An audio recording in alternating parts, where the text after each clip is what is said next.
That's the tea. Oh yeah, this is your killer. Girl, please don't. Please, please. Right. What? Like,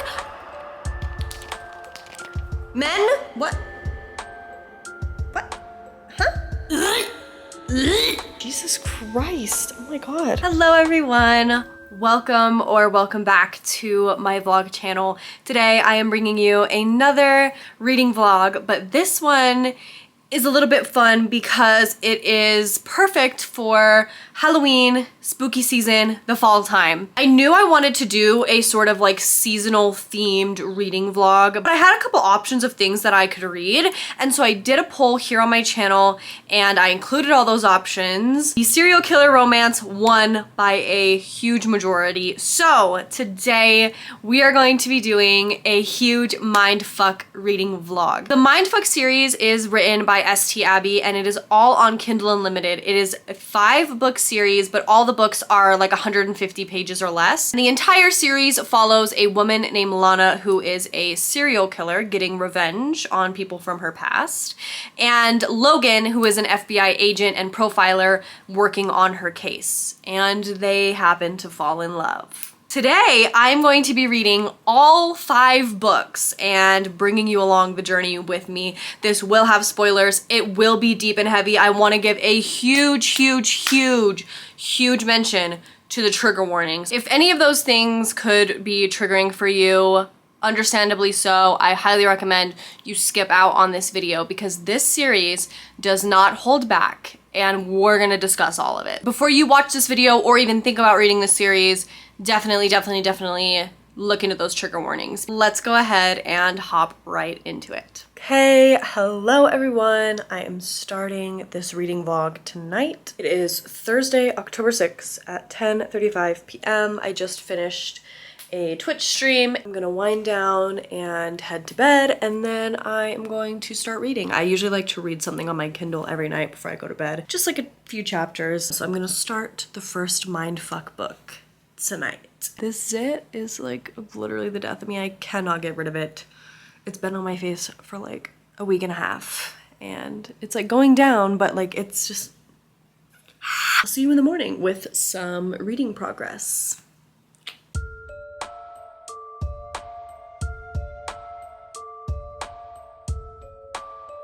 Good morning reading vlog. I tried to recreate Starbucks's pumpkin cream cold foam. Didn't really nail it, but still good, so whatever. I do have a reading update on the mindfuck series. I legitimately hate the individual novels covers. Having this cover with this girl in lingerie, and I think there's a rosary for some reason, which makes no sense to the plot of the book, I don't know. It looks like I'm just reading pornography, which is not true. I'm reading about a serial killer. I am 50% of the way through the first book. We've been introduced to our 2 main characters, Lana and Logan, and honestly, everything moves very fast. Not only does the plot move fast, but the romance as well. I think it's only like chapter 9 or 10, and they're already doing the deed. What I like about this book, and I feel like it's gonna continue for the rest of the series, is that it cuts the bullshit. It cuts out all the fluff, the bullshit, the excess, and it just gets you to the plot. The chapters are only about 3 essential things. Lana committing a murder, Logan investigating these murders, or Lana and Logan's relationship forming. It is quite fast-paced, and some might say that it feels a little bit insta-lovey, but I don't think so. Their relationship is being written in a way that I feel like the pacing is pretty believable to me. Like, I feel like it's not that uncommon for like grown adults to like meet someone out in a coffee shop and then like weeks later, after lots of texting and a few dates, hook up. Like, I don't think that's that strange to me, but that's kind of the trajectory of their relationship so far. This reminds me of Criminal Minds. Like, it totally, the chapters from Logan's perspective where he's at work and stuff, in my head, I'm picturing Logan as Spencer Reed. I am.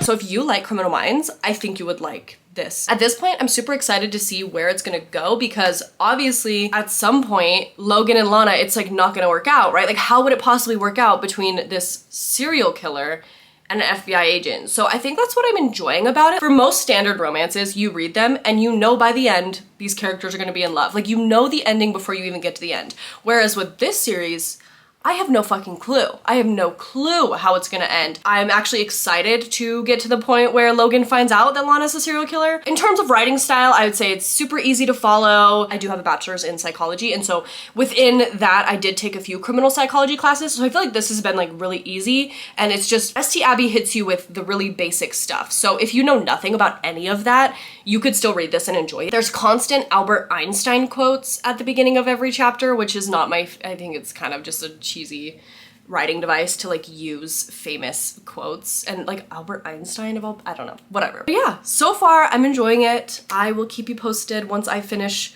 the first book in the 5-book series. This reading vlog is being interrupted by a random unboxing.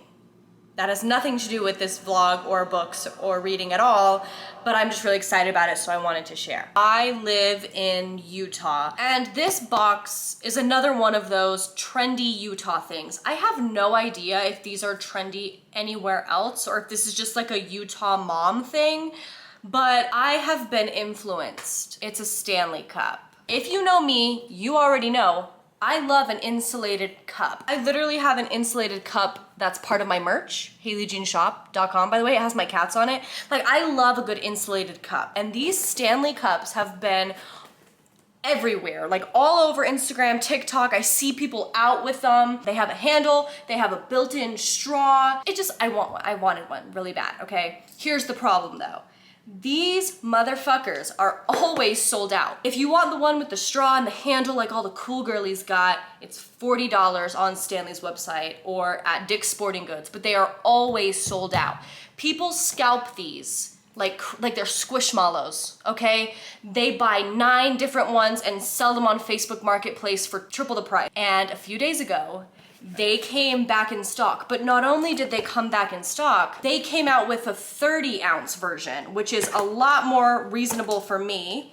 It was $10 cheaper, so it was only 30 bucks, and it's not as massive and gigantic because I'm trying to be better about drinking water, but I'm not gonna lie, I'm not a girl that's gonna drink a 40-ounce thing of water in like a day. Like, it's just not.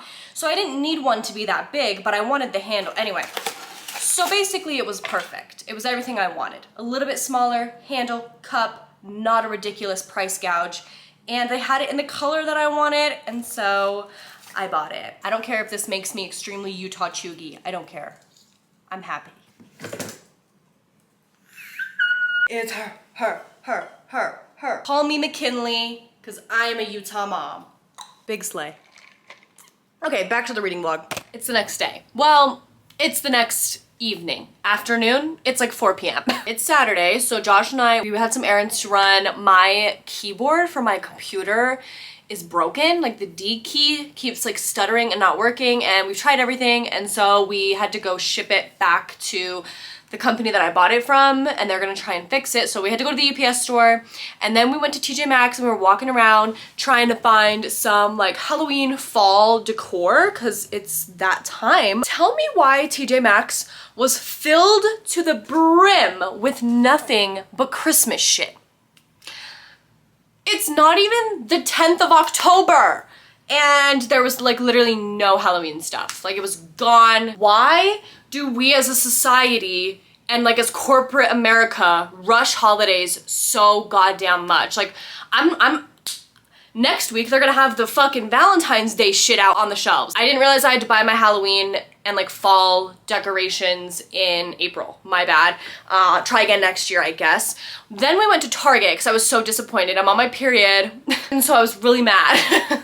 So Josh was like, let's go to Target, see if Target has anything. Long story short, they had more selection, but nothing worth buying except this. Oh my God, I need to put you all on. So you're welcome, thank me later, go to Target. It's from the brand Stars Above, and it was in like the pajama section. They had it in this color, which is like a creamy white and then like a brown. I got it in the biggest size that they offered because I wanted it to be big and cozy. Like, the pockets, everything.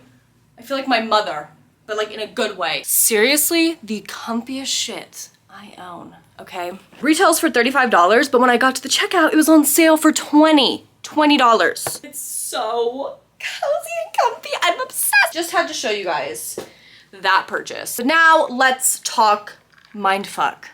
what you're here for. As anticipated, last night when I went to bed, I did finish the first book. Is this a series where you can read one book and then just like be done if you don't like, no.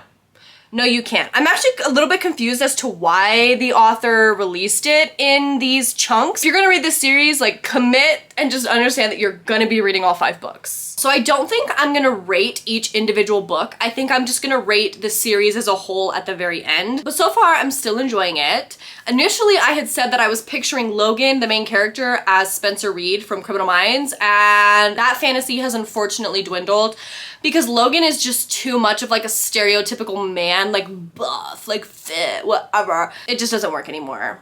So that fan cast has unfortunately ended, but I'm still liking it nonetheless. There was a scene where Lana texts Logan and is like texts him a picture of her like in Logan's like boxers because they had hooked up the night before and then he went to work in the morning, and Logan was like, oh, I didn't realize I left those there. And in my head I'm like, what? You went straight from her house to work and you left your boxers and didn't notice? Like, is your dick not chafing your work pants? Look, I don't know. And it was like a very impromptu visit where he just like showed up at her house, like left work, went straight to her house. So it wasn't like he planned for it for a sleepover and like had extra underwear, unless maybe he does. Like, I don't know, is it normal for FBI agents to carry a bag of like underwear? I don't know, but I just thought that was kind of funny. I will say though, I'm definitely more intrigued at this point with the plot than the romance. Like, the romance is like whatever to me. I don't really care. Like, it's not a bad romance. It's just like there. Like the chapters where they're like flirting and hooking up or doing whatever, I'm like, okay, but can we just get back to the plot? A lot of the times for me, it's like, I don't give a fuck about this plot, just give me the romance. But with this, it's the complete opposite. Going into this series, I expected Logan to be like really focused on Lana's case. But in this book, at least, this first book, he's mostly solving and dealing with other cases. And that's kind of fun as well. I wasn't expecting that. And I wasn't expecting to enjoy hearing him solve some of these cases, but it's entertaining. A lot of it's very Sherlock-y. The one murder where there was clay in the house, like a piece of clay. And somehow Logan went from there's clay in the house to the murderer is obsessed with Leonardo da Vinci and is making bronze sculptures of his victims' faces and selling them. Like, it was a crazy jump between A to B, but it's still fun to read. Like, is it realistic? No. I'm gonna put a list of trigger warnings at the beginning of this video, naturally, because there's a lot of dark stuff in a serial killer romance, I'm sure you can imagine. But for me, what's the most heavy is learning about Lana's like backstory. As a reader right now, at the end of book 1, I still am not 100% sure what happened to Lana and why she's killing all these men. They all did something to her. These men on her kill list, they were all involved in this like group assault type thing, and initially I thought it was like a group essay toward Lana and she's getting her revenge. And I still think that that might be like what happened to her.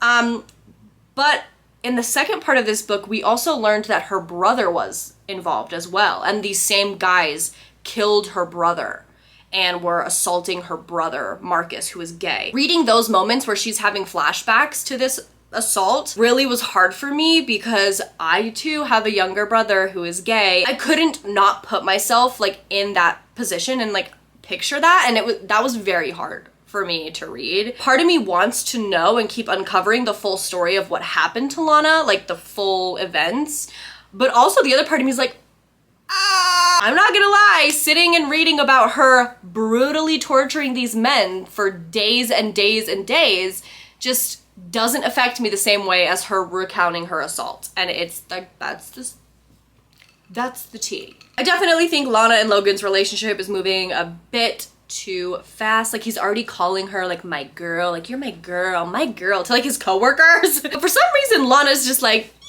Lana is so funny to me because in her revenge and in her murders and, you know, in her most of her actions throughout the book, she's very like smart, like she's calculated, she knows what she's doing, she's careful, she's cautious, she has this whole backstory, like she stole a girl's identity, like she did so many things to make it so people could not find out who she is and that she would keep getting away with these murders, right? But then for some reason She's also dickmatized and loses all of her logic skills when it comes to Logan because like, girly pop bestie, why are we letting this man who you've known for a few weeks talk to his coworkers about you, calling you his girl, giving them details about who you are in your life? Why are you letting him do this? They're both wearing like the rose-colored glasses because Logan also hasn't noticed like any red flags really. Like sometimes Lana will say something and Logan's like, that's weird, but then she like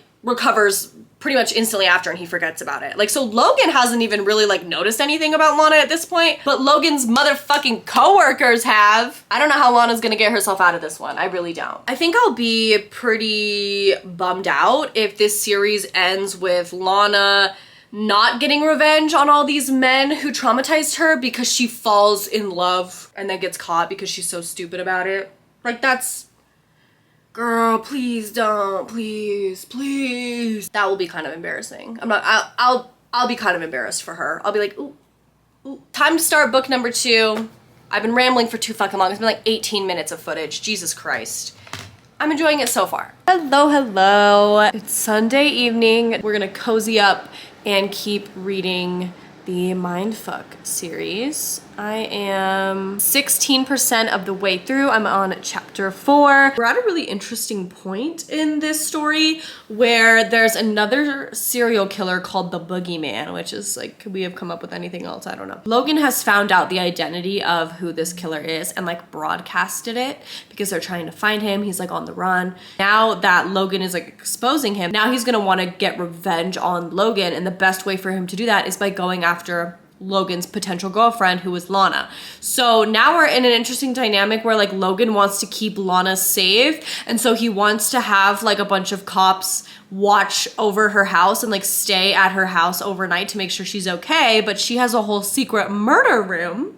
So she's like, please, like, don't, like, no, I don't want people staying, whatever. And she's also just like confident that if this serial killer Boogeyman came after her, that she could just take care of it. Like, she's capable, but she can't really tell that to Logan. Oh, I forgot to mention something else that happened that I didn't really like. So Logan has a coworker named Lisa, and I guess they used to date. They dated for like a few months a while back, and now Lisa's like really jealous of Lana and like Logan's new relationship. I feel like the way that Lana acts towards Lisa and the way that Logan acts, it's kind of icky. Like, I just feel like Lana really gets off on the fact that she's making another woman jealous, which like isn't my vibe, isn't my thing.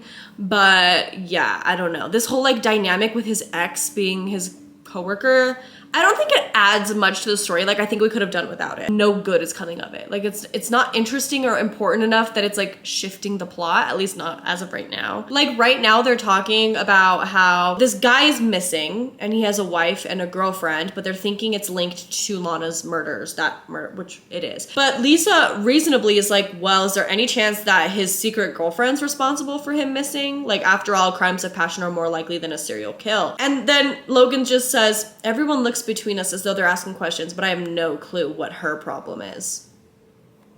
It didn't sound like she had a problem. I think that's a very normal question. Like, maybe the mistress did it. Like, it just like doesn't make sense. Like, they're trying to make Lisa the bad guy and be like this annoying, jealous, crazy ex, but like she hasn't done anything wrong thus far. So it's just like, okay, whatever. I don't know. I just read something that is so disturbing. I don't know if I'm reading it right. Like, I'm like, did that just happen? Like, wait, hold on.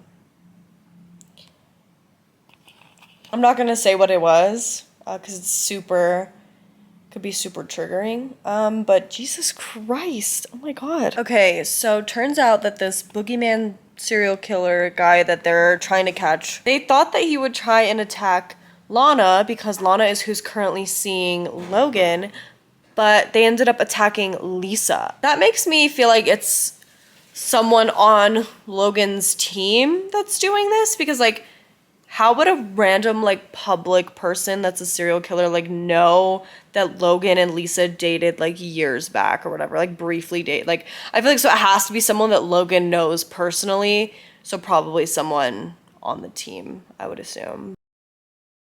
Okay, update. It is now 10 p.m. I did not finish the second book in the series because I got distracted with this one. Now I'm gonna go read some more in bed. I'll be able to finish book 2 tonight, and then I'll update you on my thoughts in the morning before I start book 3. I'm actually flying through this. I'm loving my progress. I'm loving how easy breezy, beautiful cover girl it is to just fly through these little books.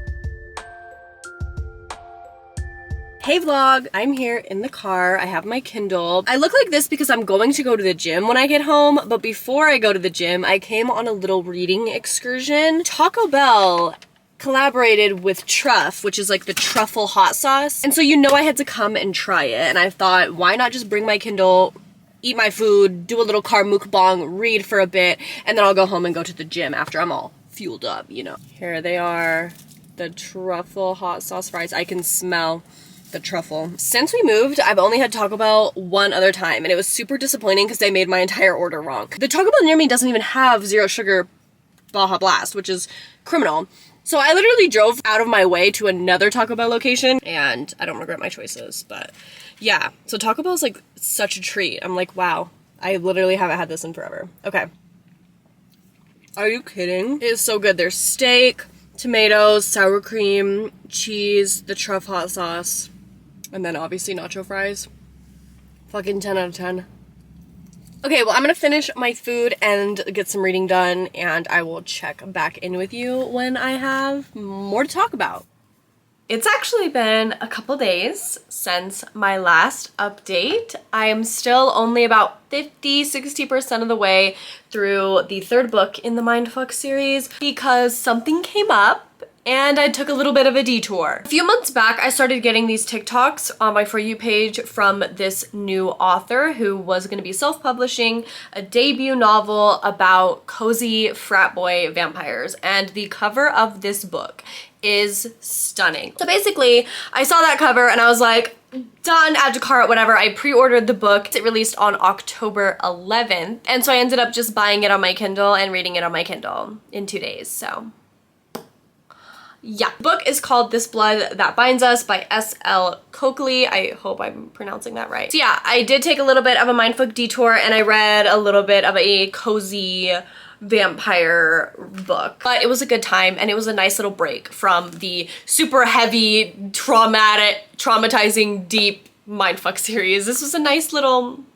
break. But now that I'm finished with that, I'm going full force-fledged back into the Mindfuck series, and I'm not gonna read anything else. I'm gonna give all my 100% full attention and focus on it because I do want to get this reading vlog up before Halloween. I'm gonna do a little bit of work and then try and get some reading done today, and I will talk to you when I have some updates. I have made progress in the Mindfuck series. I finished book 3 and started book 4 today. This is my least favorite cover so far. I don't know who this man is, get him off my Kindle. This shit just gets heavier and heavier and heavier. I was sitting in bed reading it, I'm like, maybe I should not be reading this before I go to sleep. Maybe I should not be doing that. I understand why S.T. Abby was so graphic when writing this, because like in order to not justify, but for the reader to kind of understand Lana's mindset, you have to relive those scenes with her, and it's fucking rough to read. I'm not gonna lie to you, it's hard. As for the plot right now, they are all in the town that Lana grew up in where she was assaulted. Right at the beginning of this book, Logan and his partner, colleague, are interviewing one of the women in the town, and she just gave them like the full story of what happened to Lana and Lana's brother Marcus, and yeah, it was just, ooh! Now that I'm on book 4, I wish this was more of a cat and mouse chase. Like I feel like most of the time Logan is focused on other cases and other killers, so I'm excited for this book because this book seems like he's gonna be 100% focused on her case. He hasn't become suspicious of her at all, and I'm kind of anticipating that shift to where he's like, hold on. But as of right now, he literally thinks nothing. So his friend and coworker Hadley does officially know that Lana is the serial killer. That got exposed in book 3, which was pretty fucking crazy, but Hadley is supporting Lana. Hadley's like, I will not turn you in. Part of the reason why Hadley's okay with that is because Lana found out that Hadley's dad had done some things with children and Lana went and killed him. So that's interesting that like Hadley knows, but Logan doesn't. So there's like this interesting dynamic between the three of them. I'm excited for Logan to become more suspicious and start really putting the puzzle pieces together. And I'm hoping we're gonna get that in the 4th book. I don't have a super big update right now. I'm only 37% of the way into this book. Something just happened where one of the corrupt cops in Delaney Grove knew that Logan was like figuring out too much about everything that happened to Lana when she was younger.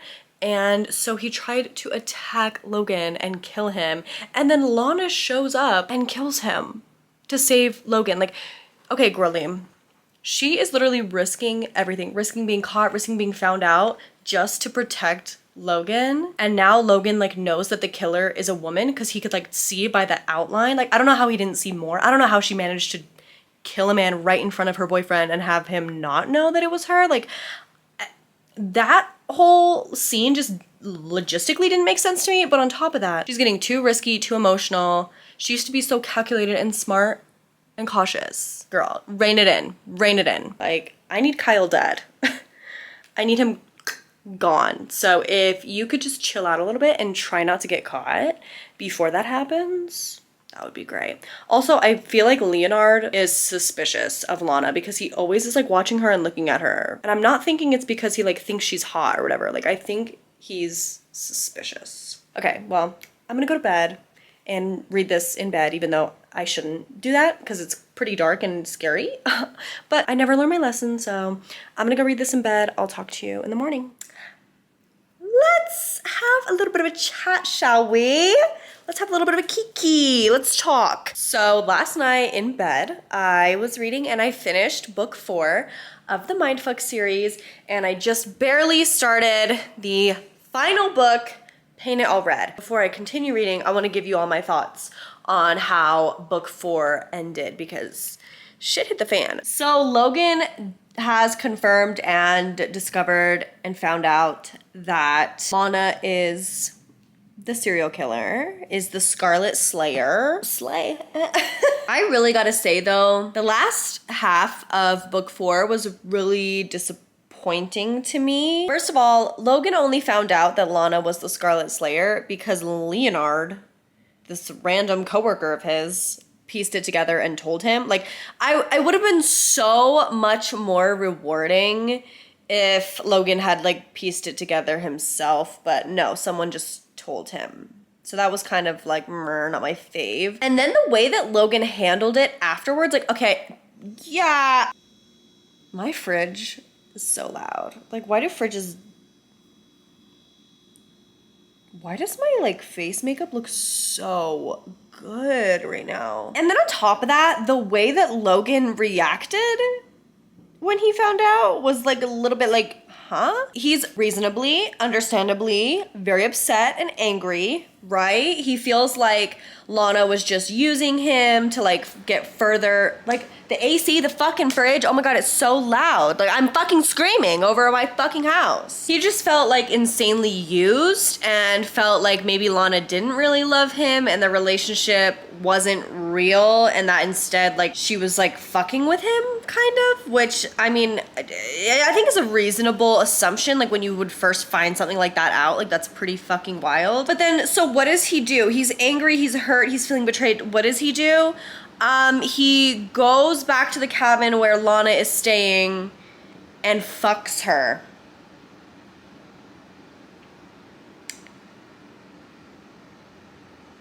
I'm all for a hate fuck. I'm all for a hate fuck. But maybe not a hate fuck when you find out that the person you've been dating is a serial killer kind of hate fuck. Like, you're gonna go fuck a serial killer? Okay. I mean, I guess he's already been, like, I don't know. It just, that doesn't feel like the appropriate thing to do. But then on top of that, to make it worse, he takes his handcuffs and cuffs her to the bed naked and then just storms out for like an hour. So let me get this straight. You find out your girlfriend is a serial killer and you fuck her, leave her naked, don't let her speak when you like confront her about it, and then handcuff her to a bed and leave her alone. I just feel like there were plenty of other things that could have been done that would have made a fuck ton more sense. Like, I was like, Logan? What? Huh? And then basically, like, he talks to Hadley and a few other people on his team, and they're all like, but she loves you, Logan, she loves you. And Logan's like, oh, you're so right, I fucked up, my bad. Like, I just feel like no one, not a single character is handling this the way that I feel like would make any logical sense. Like, everyone's reaction to the way they're handling this is so fucking random. And so now we're starting book 5, the final book, and I feel like I literally am anticipating that Logan's gonna find Lana again, because obviously Lana broke herself free from the handcuffs and then just dipped the fuck out. She's like, I gotta go. So now Logan's like trying to find her again because he feels bad, I think. And I swear to God, if they reunite and Logan's like, I'm sorry, babe, you're so right. I stand by you killing all these people. It's fine, let's be together. and it's like a happy ending, I'm gonna lose my goddamn ever-loving mind. I don't know, I'm not loving the way that it's going, but whatever, here we are. And then on top of that, I really didn't like the second half of this book because I feel like I'm just getting a little bit tired of the way that the author uses their plot devices to use the side characters as plot devices for Logan and Lana. Half the time, Logan and Lana are not making their own decisions. They are not forming their own opinion and making their own choices about pretty much anything. It's like the side character, their friend, their coworker, whatever, tells them what they should do and then they do it. And it's annoying. It's very annoying. Like, even the part where they went to Delaney Grove, initially Logan's like, yeah, I'm not bringing my girlfriend, Lana, who has nothing to do with this case, supposedly, you know, this innocent bystander, his girlfriend. Yeah, I'm not gonna bring her with me on a fucking work trip to go hunt down a serial killer. You know, like, I feel like that is the logical reason, but then not one, not two, but 3 of his coworkers are like, yeah, you should totally bring Lana with us. And it's like, why?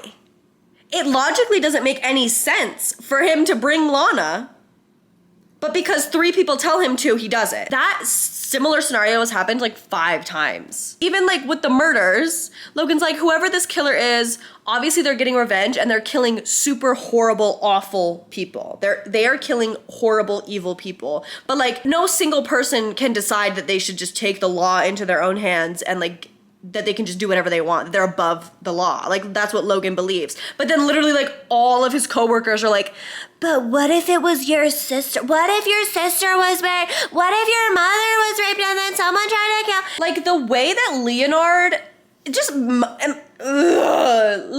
as a character is so annoying because he's not an actual character. Leonard is not a character. He has no traits. I know nothing about him.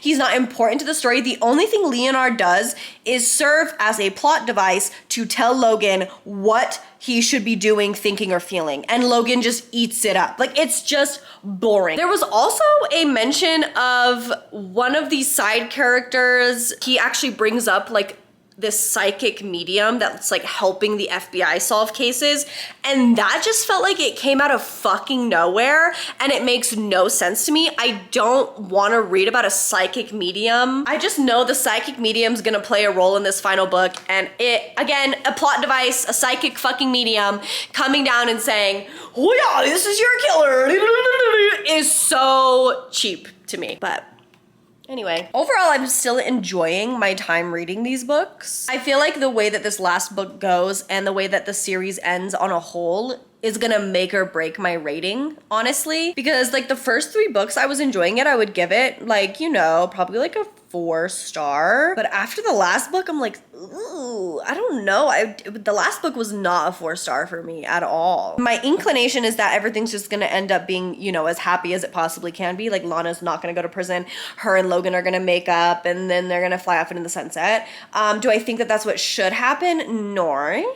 No, I don't. I am gonna go read, and I'm gonna try and finish this book by the end of the night, and I'll update you as I go. We are on page 35, and Logan is talking about how he treated Lana when he found out that she was the killer. I don't know what to do right now, but I shouldn't have done what I did. I didn't know that Lana was Victoria when I fucked her out of anger and then cuffed her to the bed, left her naked and exposed, and didn't let her speak. And then he says, I thought she was Kennedy and was obsessed with Victoria Evans. I had no idea she was Victoria Evans. I would have handled everything differently. Regardless of who Lana actually is, I just still don't think that that was an appropriate fucking response. It wouldn't have mattered. You don't treat another person that way, even if they are a serial killer, even if they are like, I just feel like that's not a way you treat somebody that you claim to love. That's not a way that you treat a woman. Why, like,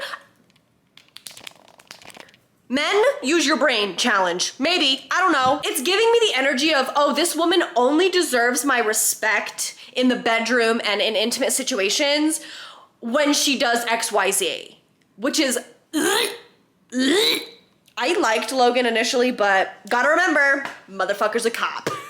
Are we surprised that by the end of this series, I am not rooting for the cop male love interest? No, I don't think we should be surprised. Shocker. We are 45 pages in now, and another random side character comes forth and tries to sway the FBI with some fucking opinion. I hope you never catch the Scarlet Slayer. I hope this one ends every shred of evil this town has left in it. I believe in avenging angels, agents, and I think this killer has been granted a dark gift to rid this world of the corruption this town offers. Okay, there's no way that like 4 or 5 separate individual people use the term avenging angel. There's no way all of y'all decided that the term avenging angel is not a fucking common term. Like, these characters are not in cahoots, they're not even friends, but they're all using the same term. Right, okay. Hadley and Jake are fucking? Oh. Now that was a plot twist I did not see coming. I'm gonna be honest. Oh my god. Not both of them hooking up with FBI agents. What is going on? Okay, I kind of stan that Logan knew that she was hiding in this closet, but no one ever in their actual real life would say the words, I'm still the twisted monster of the night, while you're the honest hero in the light. Like, no one, like, what? Girl, please. And shortly after, what I didn't want to happen is happening, and Logan is telling Lana to just stop her revenge and to have them just run away together.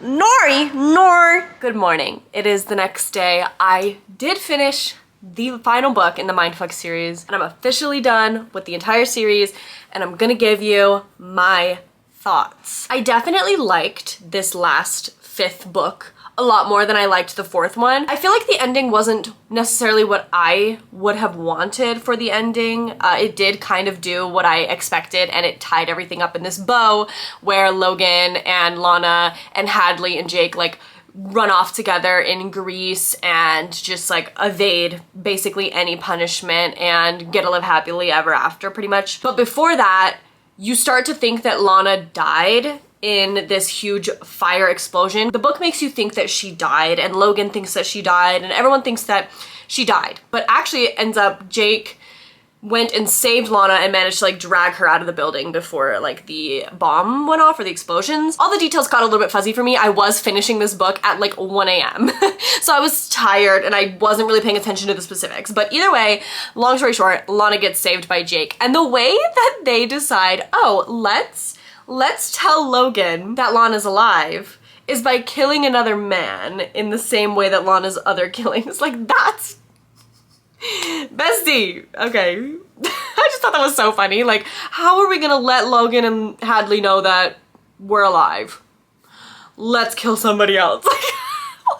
And then obviously, so that puts Logan in a predicament where he has to decide, do I leave behind everything, my entire life, my job, just everything I've ever worked for, my name, my identity, my being, to go be with Lana and basically be on the run and change your name and change your whole lifestyle. And the way that he like finally flips the switch and decides that he wants to be with Lana is by shooting Jake's dad's dick off in the hospital. And turns out Jake's dad is the original killer that they blamed Lana's dad to be. Okay, if you haven't read this book, this is gonna make no fucking sense, okay? But if you've read it, you'll know what I'm talking about. While I do appreciate all the intricate little details and like setups and payoffs and whatever, and how like so much shit was like woven together, it just started to feel very, very, very, very, very like illogical. And I know that's just gonna be a me thing. When I read books, unless they're like a fantasy book, I feel like it's very hard for me to suspend my disbelief for certain situations.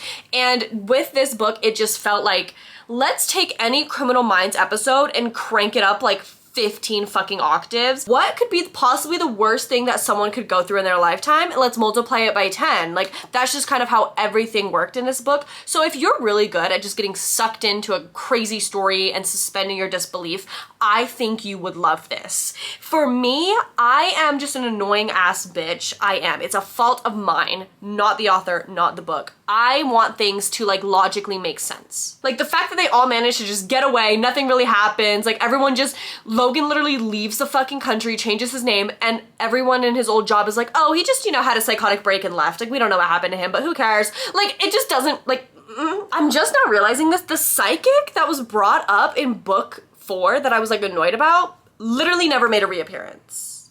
I just wish there would have been more angst, if that makes sense. Like, I wish the stakes would have been higher, because it felt like everything that was thrown at Lana throughout this whole book, she just handled it like it was nothing. Like, she didn't give a fuck. No one could outsmart her. No one could beat her physically. No one could do anything. She was just getting away with everything she was doing. And while, like, because of how tragic her backstory is, I'm like, slay, yes, go boss! But also, like, it made it so the stakes for Lana never felt that high for me. Even when she died, I knew she wasn't dead. Like, I just knew. While I do objectively think this is a really, really entertaining and interesting read, and I enjoyed the conversations that it sparks about rape culture, about the problem with like cops and the justice system in our country, and how it's not used to actually fight evil, and morality, and so many interesting things were talked about and kind of like nuanced topics in this book, and I really enjoyed that aspect, and it was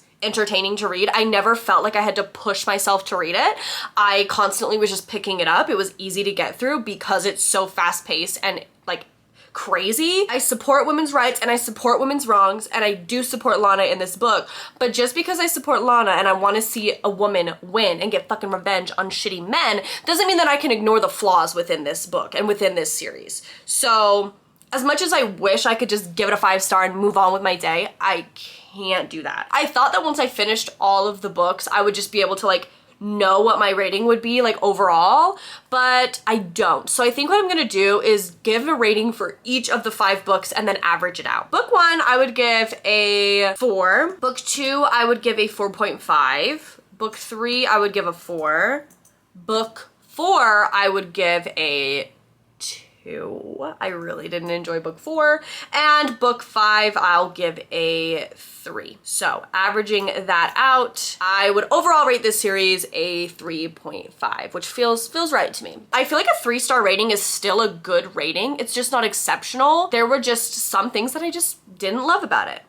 And I don't recommend it necessarily to everyone. Like a 4 or 5-star I would recommend to pretty much anybody. This, I really wouldn't recommend to everybody, simply because it's so heavy. Like, just check the trigger warnings, please check the trigger warnings. Overall, it was a fun reading vlog, a good experience. I'm glad I finally read the series. I've heard so many people talking about it for so long, and now I finally feel like a part of the club. Okay, that is it for my mindfuck reading vlog. This was a long one. If you made it all the way to the end, props to you. Comment some pumpkin emojis and let me know that you watched the entire thing, because you deserve a freaking medal for that. 5 books later, I feel like a new woman. I hope that you guys enjoyed this video. Thank you so much for requesting it and watching it and just spending time with me. I definitely want to do more like seasonal reading vlogs. So if you have any suggestions for maybe like holiday reading vlogs, go ahead and leave them in the comments and maybe I'll do another poll and we can do this again. Thank you so much for watching. I will talk to you all in my next video. Bye.